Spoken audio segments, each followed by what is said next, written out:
You're listening to the Hello World Podcast, number 72. My name is Sean Wildmuth, and I'm your host. The Hello World Podcast is where you can hear from some of your favorite developers, authors, and speakers about how they got started in this business and the decisions they made along the way. We go way back to their first computer, first code experience, and their first job. We've decided not to have a sponsor for the podcast, but if you want to support the podcast and the kinds of things that I do, feel free to visit my Pluralsight courses at seanw.me/psauthor, including my newest course on building a web app with ASP.NET Core. On today's show, we have Rob Hale. This was recorded in Burlington, Vermont, way up in the pretty hills of New England.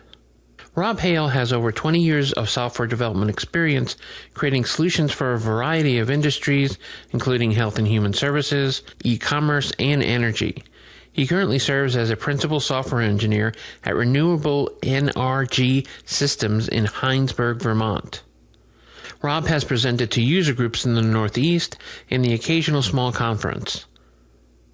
Building effective communities and teams is a passion of Rob's. He is a co-founder of Vermont Code Camp, co-organizer of the Vermont Coders Connection, and co-organizer MC of HackVT, an annual hackathon in the state of Vermont.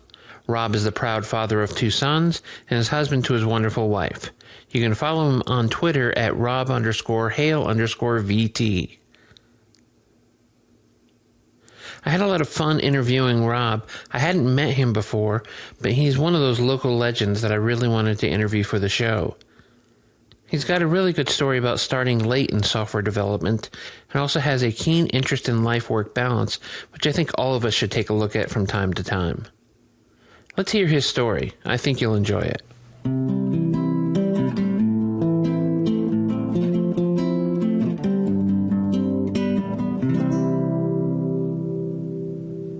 Welcome, Burlington, Vermont.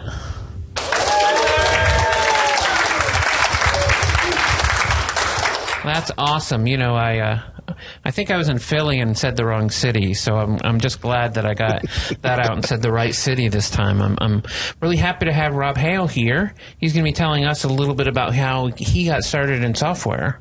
So, when you were growing up, did you have a computer at the house? Did you have one at school? Where was that first computer? Well, the first computer I remember interacting with really at all was a Commodore 64 that my aunt and uncle had. Woohoo! Yeah, I'm assuming. It wasn't exactly. I was not immediately gravitating towards the computers that I saw. So. I just that was the first one I remember. And did you play any games on it, or they just had it? They had it, and they tried to show me the game, but then I think, as I recall, you had to swap the discs in and out every time you tried to do something, and that was tedious. So we went outside and played. You must be younger than me because you had discs. Yeah. As long as I'm remembering the specific unit right then, I guess so. I'm sure you are. So, yeah, no, we didn't have a computer in the house. I kind of grew up with technology. My dad was, he had a business that was kind of home electronics, TVs, stereos and whatnot, nice. Retail and repair. So I grew up knowing how to solder and stuff like that. And did you grow up here in Vermont? No, I grew up outside of Boston in a town called Norwood, Mass. Oh, okay, yeah. So, so you lost your accent? Yes. I did. Took it out back and shot it. No, I've been up in the Burlington area now, since 93. I moved up the day after Thanksgiving in 1993. Wow. I threw everything in the car and came up. I had met a girl that I knew I wanted to have the relationship go somewhere, and she won't move out of Chittenden County. So up to Vermont I came. That is one option. Yeah. Yeah. It's one option. It's worked out. So it seems to. So did you have access to computers at school at all? Or? No, the school I went to didn't have a computer lab or anything. It wasn't until I was in college that I really interacted with anything. I was a history major, was not computer science or anything like that. So I wrote a lot of essays. Right. It's fun. So you started with word processing and that sort of thing? Word processing. So yeah, there was some version of a Mac that was in the computer lab that I got to use that was letting me do edits. It's actually kind of funny. I mentioned my dad had the home electronics. Yeah. One of the things we asked for, my brother and I went to the same college. We're identical twins. So it was, we started the same time, and we had both kind of asked, could we get a computer? But do you dress alike? That's no, not anymore. Okay, good. We have embarrassing photos that we blame my parents for. But we had asked for, could we get a computer? And my dad was down on that, which is surprising because he's the technologist between the two of them. And because of the idea was, because it had autocorrect for the spelling. You had spell check in that, and you're going to forget how to spell things properly. So we're going to get you a typewriter. So they got us these Panasonic typewriters. We each had one. It was electric typewriter, and it technically, I suppose, could be called a computer because it had an LCD screen of, you could see one row of characters for, maybe 6 inches, and you could actually edit and type, as long as you're still on the line. Right? Yeah, until it committed it to paper? Well, you could actually, until it committed it to paper. So you could type, and you could actually type like a whole page worth of stuff in it. Navigating that on a little teeny tiny LCD screen was brutal. But you could do that, and then you'd hit, print, and it would then clack, clack, clack, clack, clack as it would print it out. Oh, wow. So I guess technically that was my first computer because somewhere in there was a processor. And then when the first time I used anything that was not connected just to the local LAN, I guess, was my college roommate was a CS major. Oh, okay. And I think it was my junior year of college, the school introduced network cables to the dorms. Oh, wow. And as a CS major, he was given a terminal that he could use to do his work. And so the system, I had to email him to find this out. He said it was an IBM Ultrix system. Okay, yeah. And we had a VT220 in our dorm room. As everyone did at one point. Apparently. Yes. So that was the first one where I did. What I like to think of that's the first time where I did e-commerce was it would have been 88 or 89. Oh, wow. I was into comic books at the time, and there was a Neil Gaiman book that came out that was only available in Europe or in England, and you couldn't get it in the States. It was called Violent Cases. Okay. And so I was on one of the Usenet groups and hooked up to a guy in the UK who said, well, sure, send me a check. I'll buy it and send it over to you. And so that was the first online purchase that I ever made. Wow. Was back then. And you didn't just use PayPal? If I had a time machine, man. So that was, so then I got it and was super excited, of course, and read it. And then within 6 or 8 months, it had come out in the States. So if only I had been patient. But I like to think of that as my first e-commerce experience. Wow. So. Wow. And at any point in here, did you get exposed to programming? Did your college? Yeah. I mean, my roommate tried to show me some scripting stuff, but it just didn't sync. Sure. It wasn't until, in terms of programming, so I graduated college in 90, went back, that was during a recession, and went back to work at the bank where I had worked part-time as a teller. Oh, okay. And I worked full-time there, and got put in charge of the ATM that they had. Oh. And so I was reconciling that using Lotus 123 on some old machine, and that was my first exposure to a spreadsheet kind of thing where you could do formulas, and I got kind of competent at that. Sure. You remember any of the slash commands? No, I don't. No, I don't remember that. That's an old guy question, just so you know. That's a very old man question. Yeah, those were computers like that one, and then I left there and I worked for. Can I say company names? I guess it's okay. Yeah, sure. I worked. It was Poland Spring. Oh, okay. Did home office, bottled water delivery and whatnot. Yeah. And they were part of the Perrier Group of America at the time, anyway. Mm-hmm. And I worked in their call center, where you'd be on the phone and there'd be a tone in your ear, and somebody'd be there, and you try and sell them some water, or order a refill or whatever. But that was one of like 5 call centers throughout the country. Oh, wow. And every day the call centers from the rest of the country would send the spreadsheets in to that location so we could get aggregate numbers across the country. And I got pulled into becoming familiar with that. So I got more familiar with doing Excel. That was Excel on Windows 3.1. Oh, nice. And very powerful. Yeah. It was magic to me, and I started to find that I had an affinity for doing some of this stuff. Sure. And so that led to another opportunity within the organization to go down and work in the billing department, and kind of got to use WordStar. And I'm not going to ask if you remember any of those. No, commands. I don't remember those either. But that was really kind of the real kind of early stages of understanding that I could do things with computers that maybe some other people couldn't.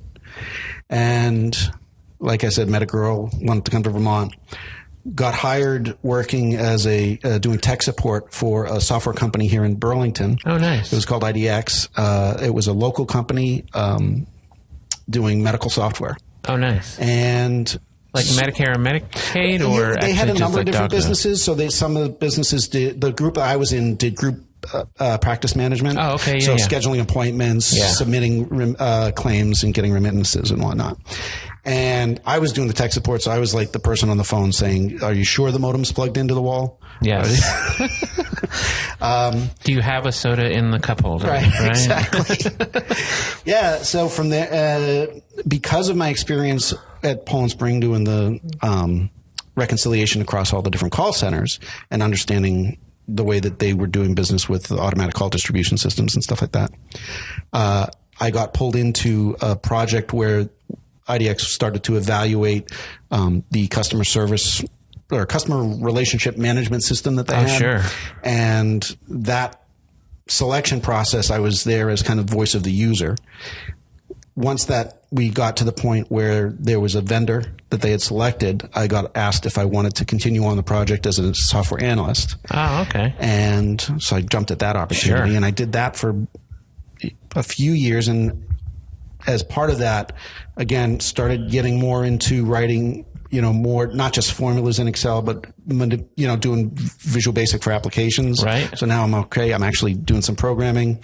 We used a reporting tool on that project called Actuate, which was all VBA kind of under the covers. And so I was manipulating that and started to say, I really like doing this. And I spoke to my manager and said, I'd like to talk about maybe transitioning over to a full programming role. And Kelly Anderson, somewhere in this area still, was fantastic. And she really helped facilitate my transition from an analyst to a programmer. Oh, wow. And that's a big leap for that. That was a big leap for me. Again, not having any kind of formal training. I had started to take some classes at the local college here about like intro to programming logic and data structures and stuff like that. But, that was she took a little gamble. It's interesting because VBA is one of those sort of jumping off points for a lot of people. I was working on a book for O'Reilly like in 2005 or 6 something, and I asked him, I'm not sure this book is going to sell well. What really sells well? And he goes,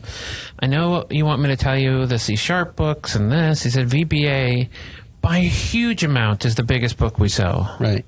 By a huge amount. And he goes, and it's a book you can't get, hadn't been updated in like 9 years and was still among the top 3 sellers. It's interesting. I was thinking, huge. What's the intro language for people now, right? Because VBA's kind of gone away. Yeah. And, we were having a discussion. There's a local dev Slack channel here. Yeah. And we were talking about whether or not Python's a good choice for people to learn. Because I was thinking, I mentioned I was a history major, came up kind of teaching myself, taught myself web programming by, viewing the page source and kind of working through that. I don't know how somebody could do that now because of the proliferation of different JavaScript languages, libraries and whatnot. And you can't view source really effectively. And not as easily. Yeah, not as easily. Right. Yeah. So, anyway, I don't know, random thought. Where people start is kind of a much more difficult, sort of thing. Could somebody could I Objective-C, is that where people start now? Right. I hope not. Yeah, so it's like where would I have started out if I started out today? I don't know. Yeah, it's interesting. But anyway, so VBA and and of course, because it was a medical software company and one of their products was written using mumps, which I know you came up in an earlier podcast. I did. I got to write a little bit of that. So God love you. Every now and then I want to get a T-shirt that says $O, baby. And oh wow, mumps. Yeah. So and the that customer relationship system that I worked on, again, that leveraged VBA for a lot of the UI pieces and sat on top of an Oracle database. So I got really comfortable writing PL SQL. And that actually, one of the books, there's like 2 books I point to that helped shape me as a developer. One of them was Programming Oracle SQL, Oracle PL SQL by Stephen Feuerstein. Mm-hmm. That was really influential in terms of just thinking how to think about code for me. And maybe eventually I'll get to the other one. So there was a lot of that. And at a certain point, I wanted to transition to a different area of the organization. Sure. Wanted to work on a product. So I went to work for the radiology product. And that was doing .NET 1.1. Oh, really? And so I learned C# and some .NET, and I've kind of been on the .NET train ever since. Nice. And was that like web forms? Was that desktop? It was doing ASP .NET. One, yeah, X, whatever it was. The existing product was classic ASP, with VB6 DLLs and whatnot on Microsoft. So I learned T-SQL then. Oh, right.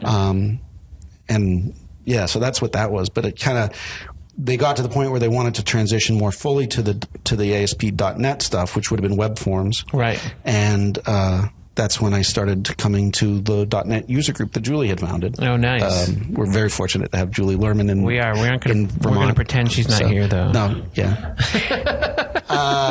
But anyway, so that's how I started kind of coming up to speed on the .NET stack. And just like I said, been kind of riding that train ever since. I was continued at IDX for another couple of years. I got bought by GE Healthcare. And I kind of decided that when you got to an organization with like 3% the gross domestic product, it's hard for an individual contributor to make an impact. Yeah. So decided to go to a shop that was 40 people. Yeah, and that's a big change. Yeah, it was a big change. And what was that decision like? I mean, was it really that you wanted to make an impact, or you wanted to be a bigger fish in a smaller pond? Or, I mean, what formulated that as being important to you? It was the wanting to, one was I spent most of my time writing documentation and not code. Sure. When you're in an organization that's that big, and you're dealing with the software's being treated as a medical device, so there's FDA regulations in play and all that. Writing tons and tons of documentation, and I wanted to be writing code. So that was one big motivator, and the other was I hadn't worked for an organization that was that small. Sure. And I was ready to go and kind of. I was a little more senior at that point. Sure. And was able to go in and introduce build automation and a couple of other techniques. Was there a point in your career somewhere, it may have been here, but somewhere where you had to sort of make that decision about, I want to do more code, or I want to do more management or leading, or whatever we call it in software these days? Yeah, I actually, not at the place that I left GE for, but at the subsequent shop that I was at here in town, I actually took a period of time. I took 2 years while I was in management. Oh, wow. That was born out of a thing. I was a senior at that shop, and the executive leadership team kind of pulled some of the senior devs and the dev management team into a meeting at one point and said, we are on the cusp of really growing tremendously because of some opportunities. We spent a lot of time getting to where we were ready to catch some of these deals, and they're finally coming through. And I said, well, that was a very special place to work at that time. Mm-hmm. And the culture was very, very positive, and I wanted to preserve that. And I felt like I could either try and stay in my current role and be subject to the changes that somebody else brought, or I could try and help guide some of the changes. Sure. So that was an example where I kind of said, all right, I'm going to leave the technology part a little bit behind and go into more of a leadership role. So I spent 2 years doing software development management. And how did you enjoy that? It's interesting. I was very effective. We had a really great team. That was if I had any success as a manager, it was because of the team that I had. Sure. It was more emotionally draining than I anticipated. And, concurrent with that, my wife had a long-term clinical depression she was dealing with. So it was emotionally draining at work and at home, and one of those things had to give. So I gave up the management thing at that point. But, I also found that I enjoy the immediacy of a victory in code to I heard it described once as when you have a success as a developer, it's like a volcano going off. Right. When you have a success as a manager, it's like tectonic plate shifts. Yes. Right? Because you're trying to get your team to succeed, and it's a little less direct. And I found that I really did enjoy the kind of fireworks of a volcano going on. Sure, I could see that. Do you have that sort of typical developer experience that you run into sort of the wall and you can't figure out something and then you do figure it out? Sure. And do you have any sort of things that you do to get over that hump?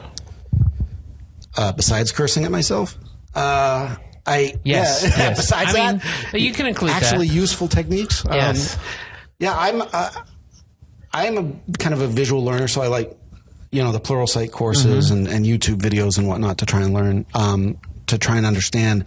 I also am a very kind of people-oriented person, so I do try to work my network and talk to other developers that I know. But if it's not sinking in, like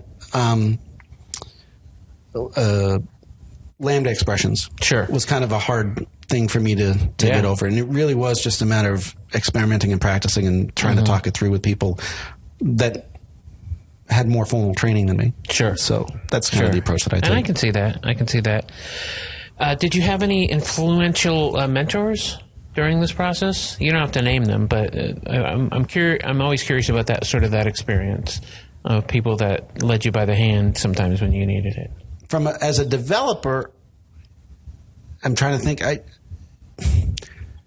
I've had some people that were technology leaders that have influenced me and mentored me in a bit in terms of writing better code and whatnot. That's been kind of books. I mentioned the Feuerstein book. The other one was this Headfirst Design Patterns, really was influential on my understanding of code. But in terms of mentors from writing better code, there was one guy,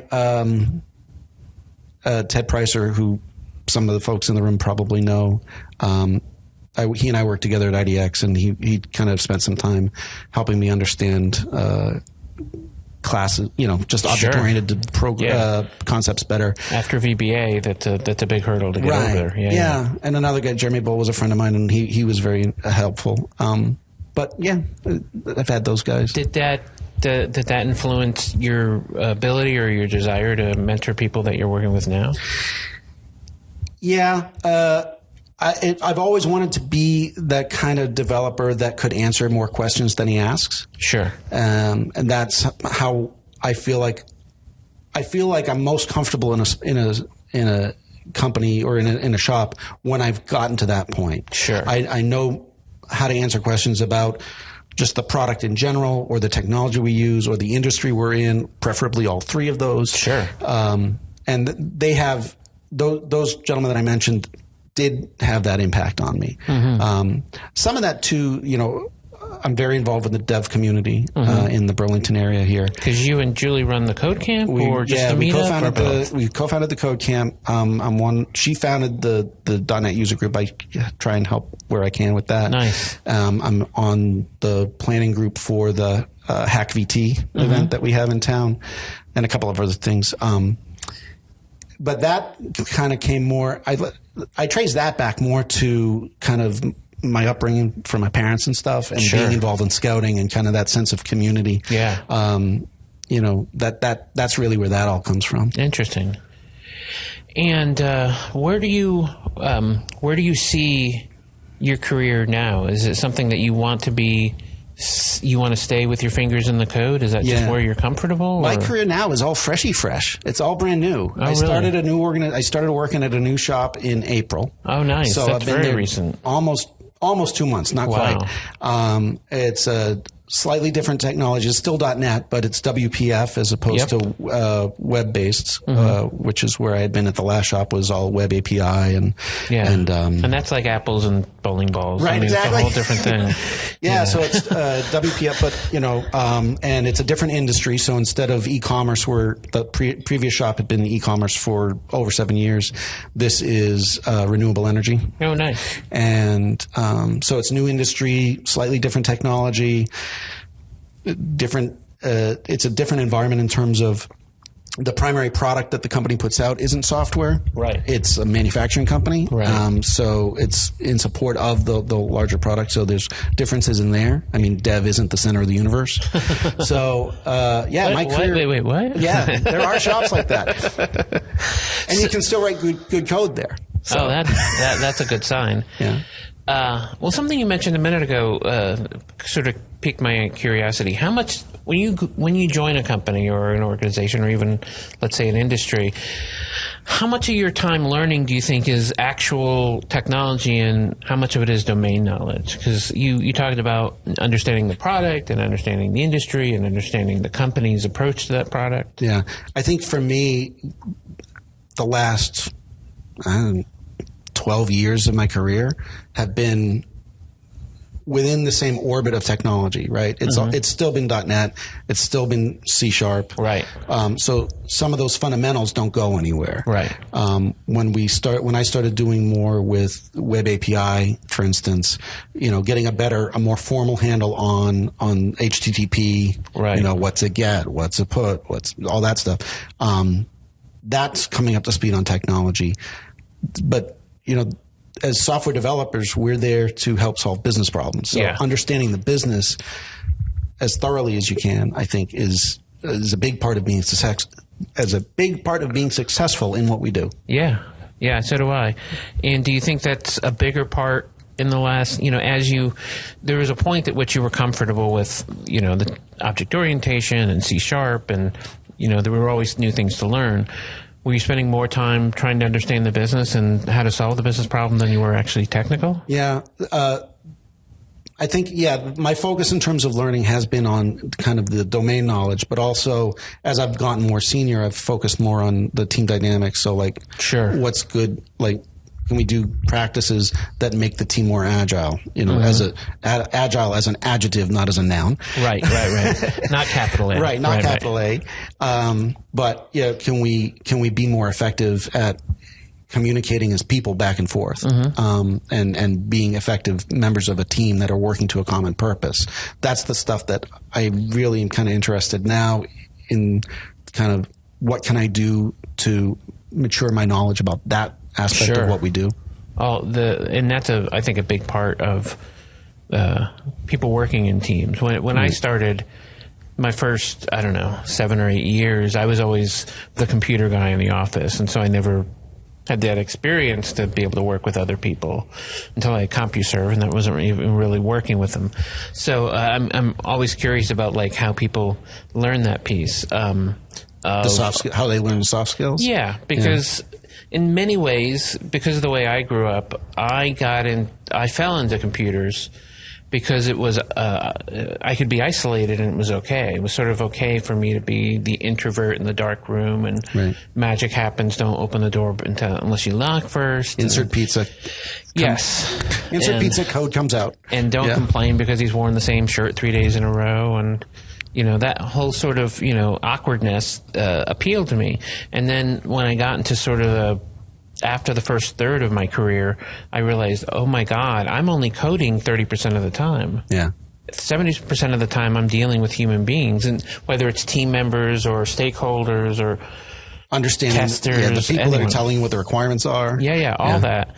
And that's not what I originally signed up for. And at some point I realized I liked that. Did you have that sort of experience where because you, as an analyst, at some point you were responsible and spent your day thinking about requirements and needs and user stories or whatever we called it when you were doing it? I think I'm lucky in the sense that I'm an extrovert and an introverted kind of business. Sure. as an analyst, I was the person that was actually going out and soliciting what's the requirement. What do we need this to do for you?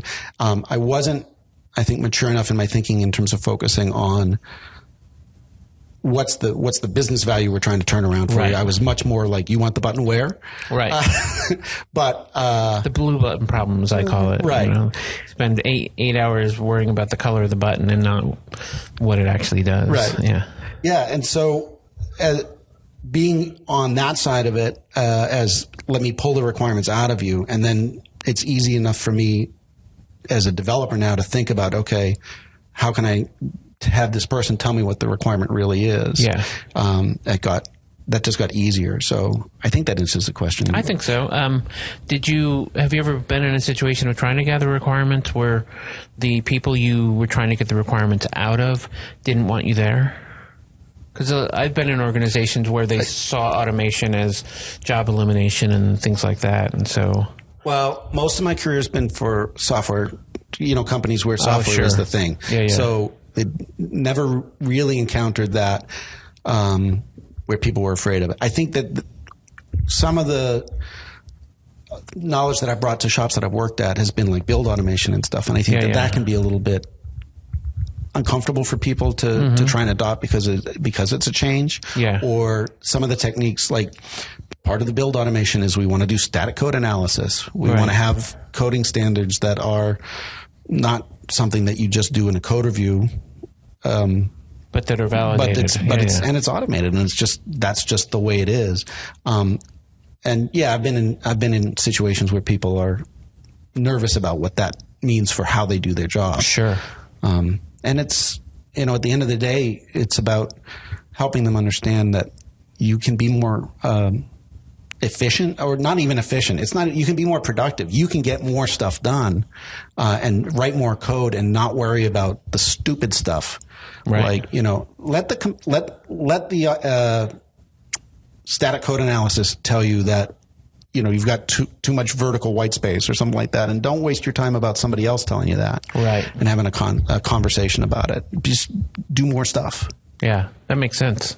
Well, I'd like to say it was my thought. It came from a conversation I had years ago. I was lucky enough to go to back when it was called PDC in 2009. I was at a panel that Scott Hanselman had actually said, like, coding standards shouldn't be a Word document that senior guys run around waving in front of people's faces. Break the build. Yeah. Just use the tools, break the build. That was very influential too. Yeah, so. I bet. Because no one wants to break the build. But if you're not breaking the build, you're not trying. Yeah. So that's well. That's a good stop. I'm gonna use that quote on many people I know. Well, thank you so much for doing the show. This has been absolutely great. I really appreciate the opportunity to talk to you, Sean. Absolutely. This has been fun. Thank you.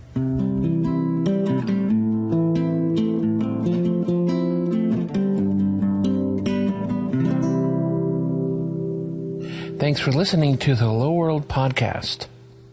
Remember, you can subscribe to the Hello World Podcast